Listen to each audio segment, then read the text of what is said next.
said your ex would have done better. Call him. The honeymoon suite in Positano cost me $8,000 for 3 nights.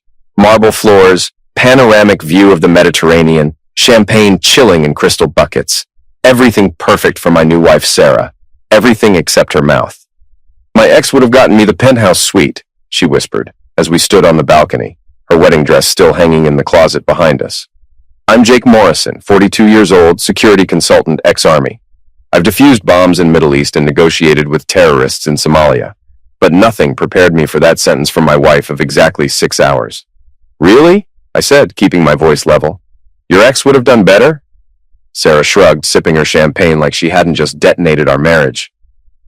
I'm just saying, Tommy always went all out. This is nice, but... Tommy. Her ex-boyfriend who sold insurance and lived in his mother's basement until age 35. The same Tommy she claimed was boring and had no ambition when she dumped him for me 2 years ago. Well then, I said, walking back into the suite. Let me fix that problem right now. I pulled out my phone and called the front desk. This is Jake Morrison in the honeymoon suite. I need to check out immediately. Yes, tonight. Charge everything to my card. Sarah's face went white. Jake, what are you doing? I was already packing my bag, throwing clothes in with military precision. I'm making sure you never have to settle for second best again.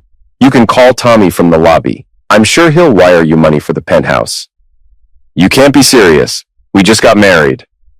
I pulled the annulment papers from my carry-on bag. Yes, I'd brought them. Call it intuition or paranoia, but 20 years in security teaches you to prepare for every scenario. I'd had my lawyer draw them up before we left, just in case. My gut had been telling me something was wrong for weeks. Sign these, I said, placing them on the marble table. I'll file them when I get home. Sarah stared at the papers like they were written in hieroglyphics. Jake, I was just making conversation. It didn't mean anything. It meant everything. I zipped up my bag and headed for the door.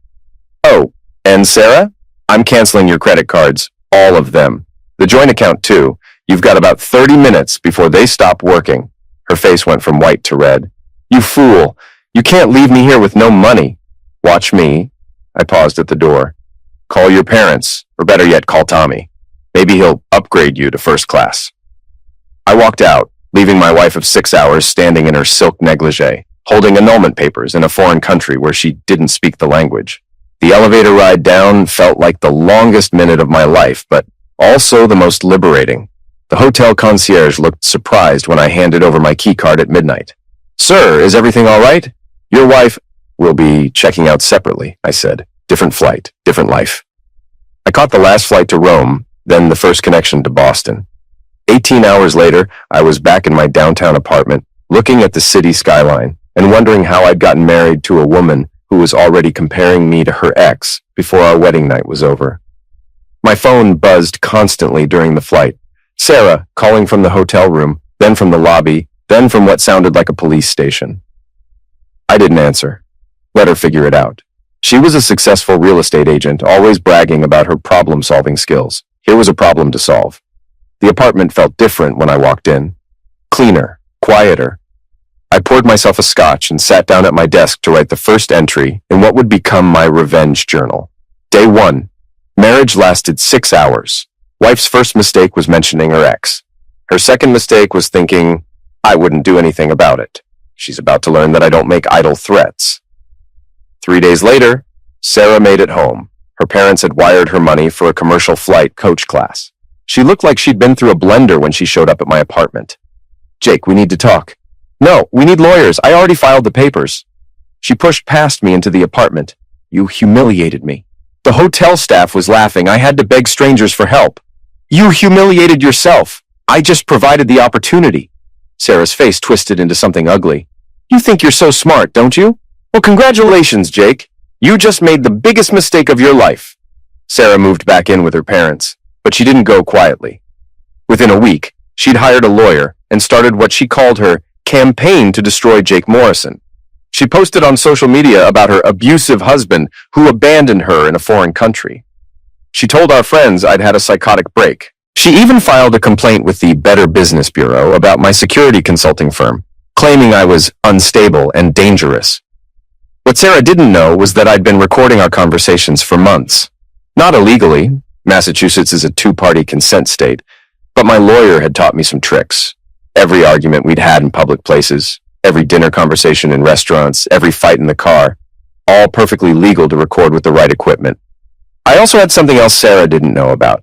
My business partner, Rick Santos.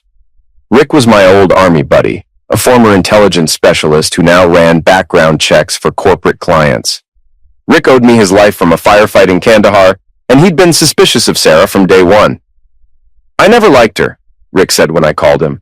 "Too smooth, too perfect. Women like that always have secrets." "Find them," I said. Rick's investigation took 2 weeks. What he found was better than I'd hoped for. Sarah hadn't just been comparing me to her ex.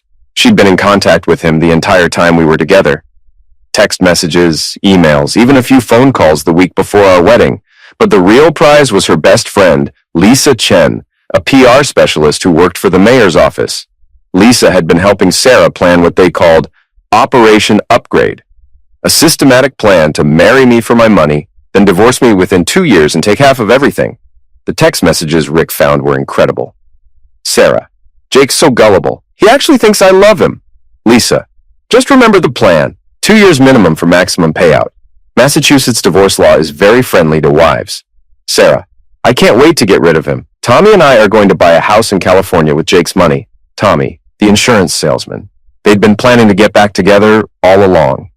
I printed every message, every email, every phone record. Then I started planning my response. The first strike came during Sarah's open house at a luxury condo downtown. She was trying to rebuild her real estate career after the honeymoon incident had damaged her reputation. I waited until the place was packed with potential buyers, then I made my entrance. "Ladies and gentlemen," I announced, walking into the living room with a tablet in my hand. "I'm Jake Morrison, and I have some important information about your sales agent."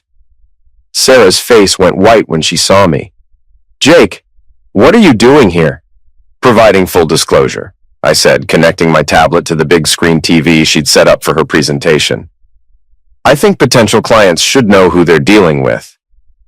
The screen filled with screenshots of Sarah's text messages, the Operation Upgrade messages, the conversations about my money, the plans to get back together with Tommy.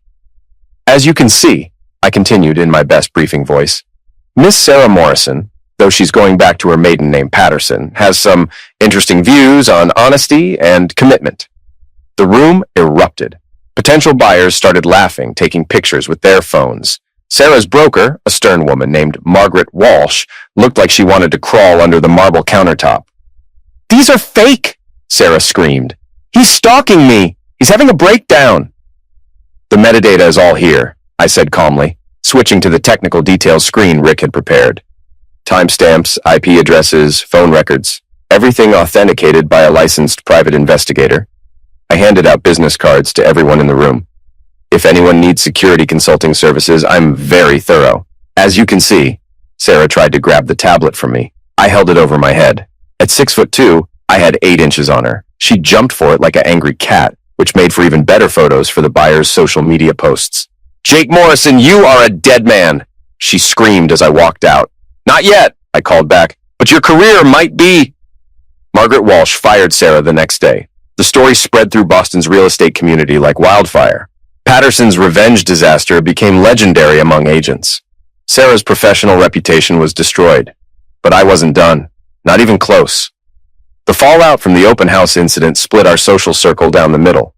Some friends thought I'd gone too far. Others thought Sarah had gotten exactly what she deserved. The ones who sided with Sarah became my targets. The leader of Sarah's support group was my former best friend, Mike Thompson. Mike and I had been friends since college, best man at each other's weddings, godfather to each other's kids. But Mike had always had a thing for Sarah, and now he saw his chance to play white knight. Mike called me 3 days after the open house incident. "Jake, we need to talk. What you did was completely out of line."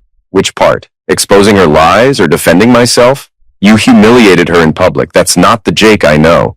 The Jake you knew was being played for a fool. The Jake you're talking to now has his eyes open." Mike sighed. "Look, Sarah made mistakes, but abandoning her in Italy was cruel, and that stunt at the open house was just vindictive." "Vindictive?" I laughed. "Mike, she was planning to take me for half my assets from day one. She never loved me. It was all a con game. Even if that's true, you should have handled it better, like an adult. That's when I realized Mike wasn't just defending Sarah. He was positioning himself as her next target. Mike had been divorced for 6 months. His ex-wife had taken him to the cleaners, and he was lonely. Sarah was playing the sufferer perfectly, and Mike was eating it up. "You're sleeping with her," I said. It wasn't a question. Silence on the other end of the line. "Mike, you pathetic idiot. She's using you just like she used me. Go to hell, Jake. Sarah's twice the person you'll ever be." He hung up.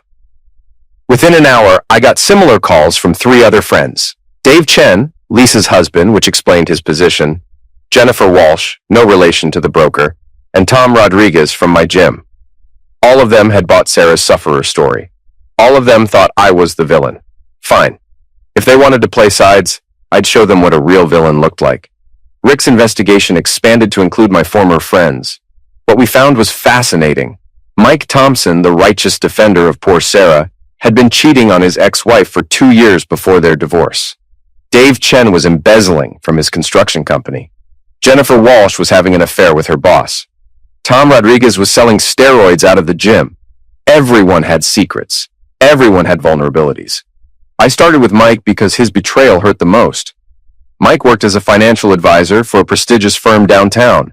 His client list included several of my corporate security clients. I called each of them personally. "Hi, this is Jake Morrison from Morrison Security. I wanted to give you a heads up about some potential issues with your financial advisor, Mike Thompson. I didn't lie or make false accusations. I simply provided facts.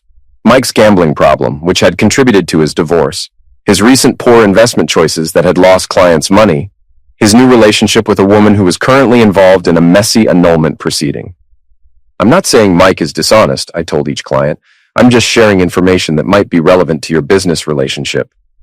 Within a week, Mike had lost 4 major clients. His boss called him in for a review.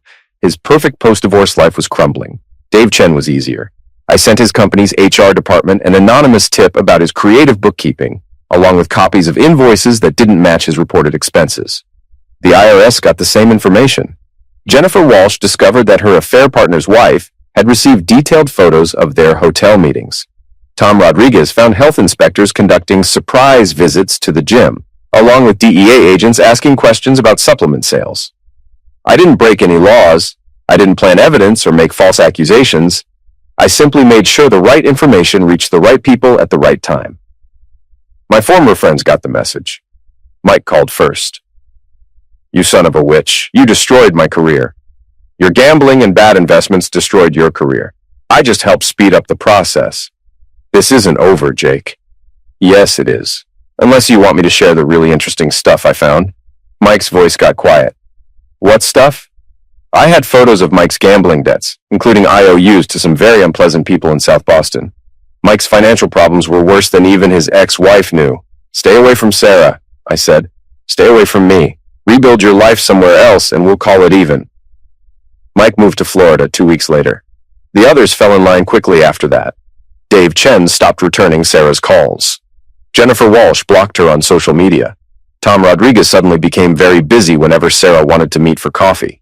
Sarah found herself alone, unemployed, and running out of allies.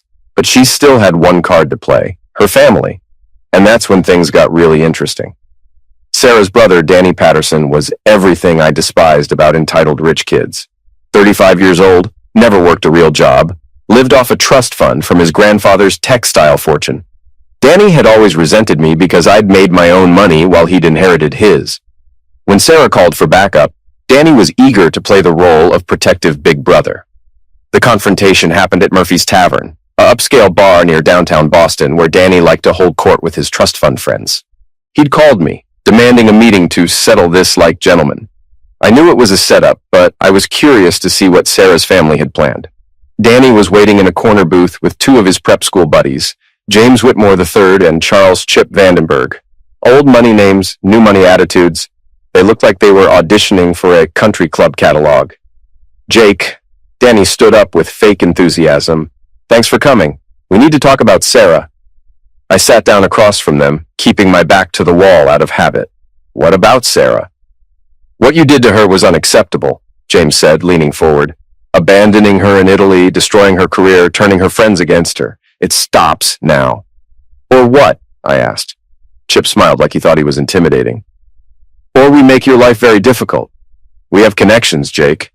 Lawyers, judges, business leaders. We can destroy your little security company overnight.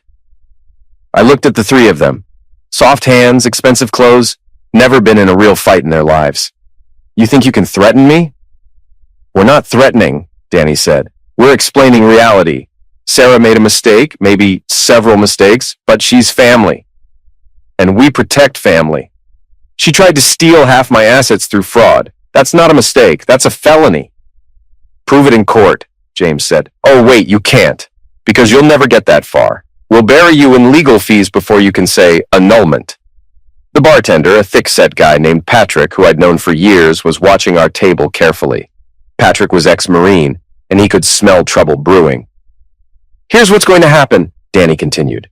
You're going to apologize to Sarah publicly. You're going to pay her a settlement for the emotional damage you caused, and you're going to stay away from her and our family. And if I don't?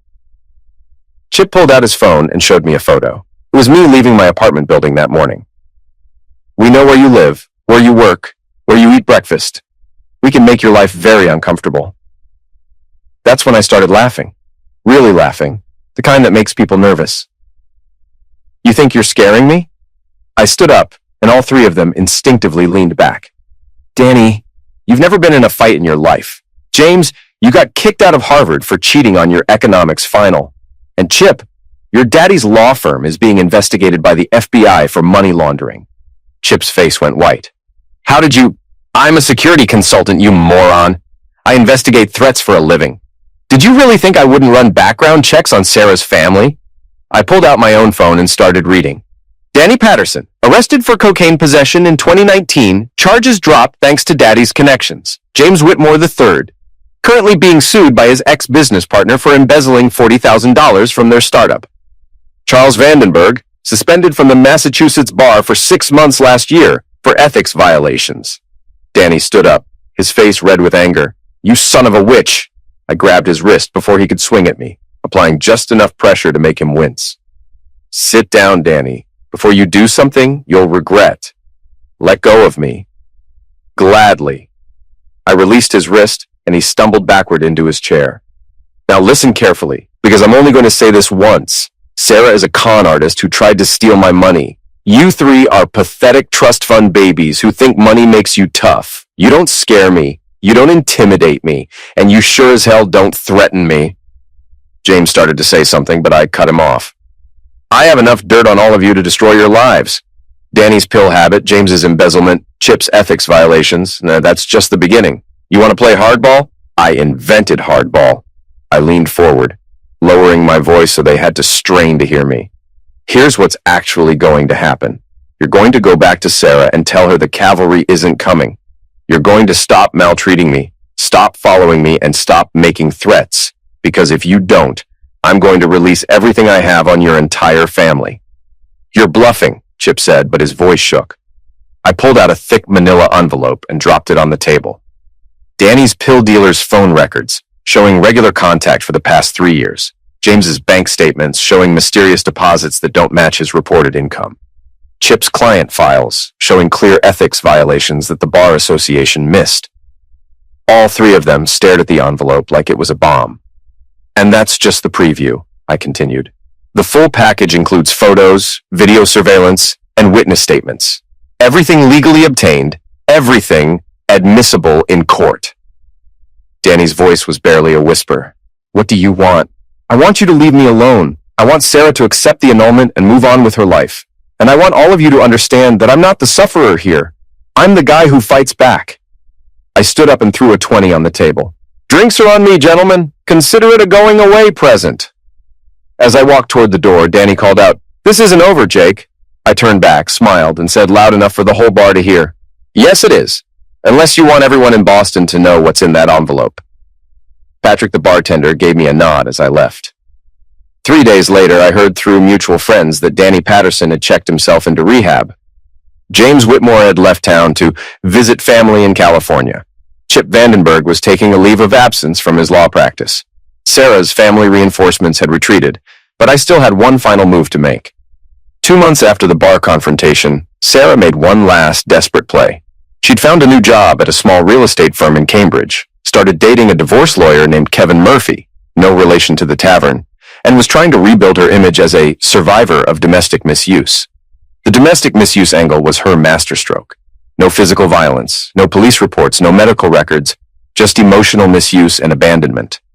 It was impossible to disprove and played perfectly with her sufferer narrative. Sarah gave interviews to local women's magazines about financial misuse and emotional terrorism. She started a blog called Surviving Narcissistic Misuse that gained a small but dedicated following. Kevin Murphy, her new boyfriend, was a slick operator who specialized in high-conflict divorces. He was helping Sarah build a case for a civil lawsuit against me for intentional infliction of emotional distress. They were seeking $2 million in damages. I had to admit, it was a smart strategy. Sarah had learned from her mistakes and was playing the long game. She positioned herself as the sufferer, found professional help, and was using the legal system as her weapon. Too bad for her, I was playing a longer game. The final confrontation took place at the Boston Harbor Hotel during the annual Women in Business networking event. Sarah was the featured speaker, telling her story of survival and empowerment to a room full of successful professional women. She'd been building toward this moment for months, her public comeback as an inspirational figure. I waited until she was halfway through her speech before making my entrance. "Excuse me," I said, walking into the ballroom with a briefcase in my hand. "I'm Jake Morrison, and I have some additional information about tonight's speaker." The room went silent. Sarah's face went white, then red, then white again. "Security," she called out. "Ma'am, I'm a licensed private investigator presenting evidence of fraud," I announced, showing my credentials to the event coordinator. "This is a legal matter of public interest." I walked to the front of the room and connected my laptop to the projection system. "Ladies, you've been listening to Sarah Patterson's story about surviving an abusive marriage. I'd like to show you the rest of the story." The screen filled with the text messages Rick had recovered. The Operation Upgrade Plan, the conversations about taking my money, the coordination with Tommy, her ex-boyfriend. But that was just the opening act. "These messages show Miss Patterson's original plan to defraud me through marriage," I continued. "But here's what she's been doing more recently." New slides appeared. Sarah's social media posts from Italy, taken during our honeymoon disaster. She was smiling, taking selfies, posting about her amazing solo adventure and finding herself. The timestamps showed these were posted while she was giving interviews about being abandoned and traumatized. As you can see, Miss Patterson's version of events doesn't match the photographic evidence. She spent 3 days touring the Amalfi Coast, staying in luxury hotels and documenting her empowerment journey for Instagram. The audience was murmuring now, pulling out phones to fact-check what they were seeing. "But wait, there's more," I said, channeling my inner infomercial announcer. "Miss Patterson has also been running a very interesting side business." The next slides showed financial records. Sarah had been accepting donations through her blog and social media accounts, thousands of dollars from women who believed her story and wanted to support a fellow survivor. She'd also been charging for consultation services and survival coaching sessions. Miss Patterson has collected over $50,000 in donations and fees based on her fictional story of misuse. That's not surviving, that's profiting. Sarah tried to grab the microphone from me. "These are lies. He's stalking me. He's proving exactly what kind of monster he is." I handed her a legal document. "This is a cease and desist order regarding your fraudulent fundraising activities. It's also a civil complaint for defamation, fraud, and intentional infliction of emotional distress. You're being sued for $3 million. The room erupted. Women were shouting questions, taking photos, demanding explanations. Sarah's new boyfriend Kevin pushed through the crowd, trying to reach the stage. "This is maltreatment!" Kevin shouted. "We'll have you arrested." "For what? Presenting evidence of fraud at a public event?" "Good luck with that, counselor." I turned back to the audience. "Ladies, I want to be clear about something. Real domestic misuse is a serious crime that destroys lives. Real survivors deserve our support and protection. What you don't deserve is to be conned by someone who's turned fake suffererhood into a profitable business." Sarah was crying now, but they looked like tears of rage rather than sadness. "You fool! You've ruined everything." "No, Sarah, You ruined everything when you decided to marry me for my money. I just made sure everyone knew about it. Security finally arrived. Real security, not the event volunteers. But instead of escorting me out, they approached Sarah. "Ma'am, we need you to come with us. There are some police officers who want to speak with you about the fraud allegations." The Massachusetts Attorney General's office had been investigating Sarah's fundraising activities for weeks, based on complaints from donors who'd become suspicious. My presentation had just provided the final evidence they needed. As Sarah was led away in handcuffs, she screamed back at me, "This isn't over! I'll destroy you for this!"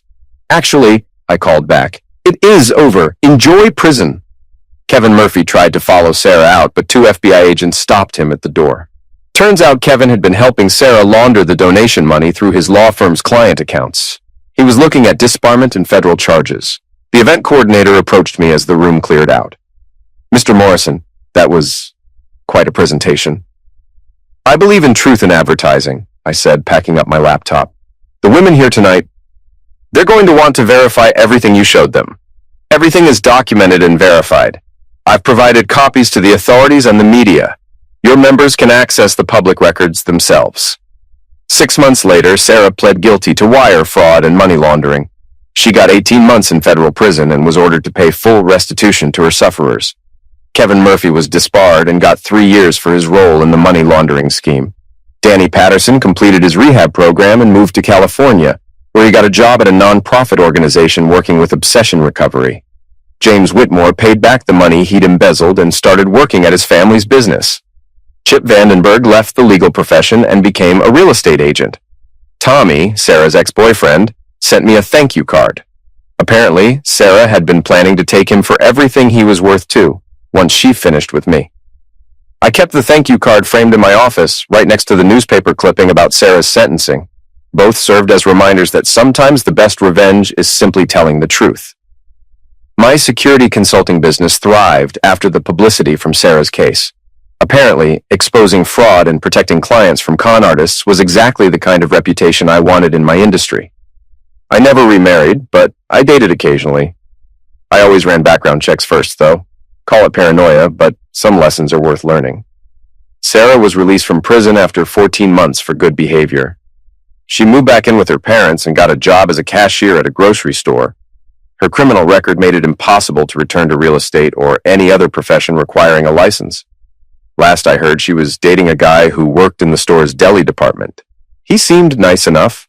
Honest work, no criminal record, no trust fund. Maybe Sarah had finally learned to appreciate what she had instead of scheming for what she wanted. Or maybe she was just planning her next con. Either way, it wasn't my problem anymore. I was sitting in my office one evening looking out at the Boston skyline when Rick called. "Jake, you see the news about Sarah?" "What now?" "She's engaged. To the deli guy. Apparently it's true love this time." I laughed. Good for her. Maybe she's actually changed. You think so? I thought about it for a moment. "Rick, do you know what the best part of revenge is?" "What's that?" "When it's over, you get to move on with your life. Sarah Patterson is somebody else's problem now." I hung up the phone and poured myself a scotch. Outside my window, the city lights sparkled like diamonds on black velvet.